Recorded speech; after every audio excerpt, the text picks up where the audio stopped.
বেসরকারি ইঞ্জিনিয়ারিং কলেজের নির্মীয়মান ভবনের ছাদ থেকে পড়ে মৃত্যু ঠিকা শ্রমিকের।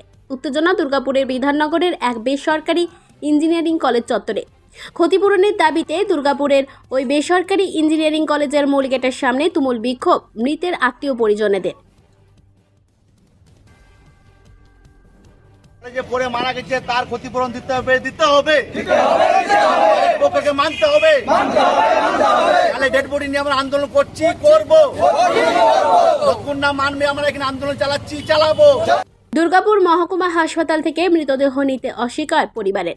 ঠিকাদারের বিরুদ্ধে ক্ষোভে ফেটে পড়েন মৃত অস্থায়ী শ্রমিকের পরিবার পরিজন। আজ থেকে 8-10 দিন আগে একটা ছেলে কলেজের 4 তলার উপর থেকে স্যাটারিং এ কাজ করতে গিয়ে পড়ে যায়। তার নাম হলো শেখ হায়দার আলী, কাঁকড়া গ্রামে কাকসা ব্লকে থাকে। সেই ছেলেটা আজকে গত রাত্রে মারা যায়। মারা যাওয়ার পরে আমরা যখন কলেজ পক্ষের সাথে বসছি, কোনো রকমের ওরা সাড়া দিচ্ছে না, কোনো রকম আমাদের সাথে কম্প্রোমাইজ করছেন না।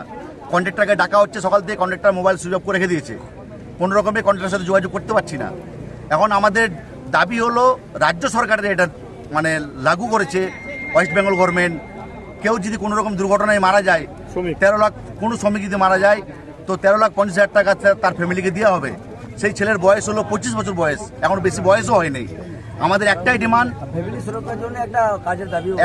একটাই আমাদের ডিমান্ড, ওর যে রাজ্য সরকার লাগু করেছে 13,50,000 টাকা তাকে দিতে হবে, প্লাস ওর ফ্যামিলির একজনকে চাকরি দিতে হবে কলেজে।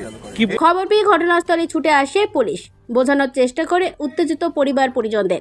কিন্তু রাজ্য সরকারের নির্দিষ্ট আইন অনুযায়ী ক্ষতিপূরণ না পেলে তারা কলেজের গেটের সামনে থেকে সরবেন না বলে সাফ জানিয়ে দেন। ঠিকাদার কোনো সেফটি দিত না, যার জেরে শেখ হায়দার নামে বছর 25-এর ওই অস্থায়ী শ্রমিক নির্মীয়মান ভবনের ছাদ থেকে পড়ে গিয়ে মৃত্যু হয় বলে অভিযোগ। কিচ্ছু নেই এখানে, কিছু দেয়নি।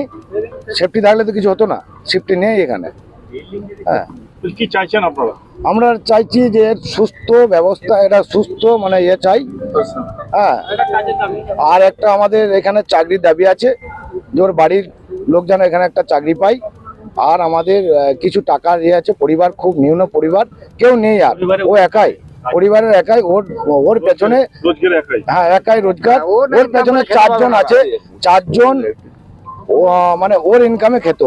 এখন ওদের পরিস্থিতি। মৃত অস্থায়ী শ্রমিকের বাড়ি বুদবুদের দেবশালা অঞ্চলের কাঁকড়া গ্রামে।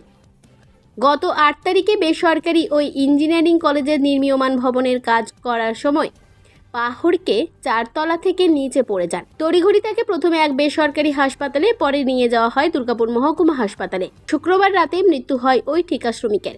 রবিবার সকাল থেকে কলেজের মূল গেটের সামনে ক্ষতিপূরণের দাবিতে শুরু হয় তুমুল বিক্ষোভ। দুর্গাপুর থেকে অনুরাধা সেনগুপ্তের রিপোর্ট, খাঁটি খবর।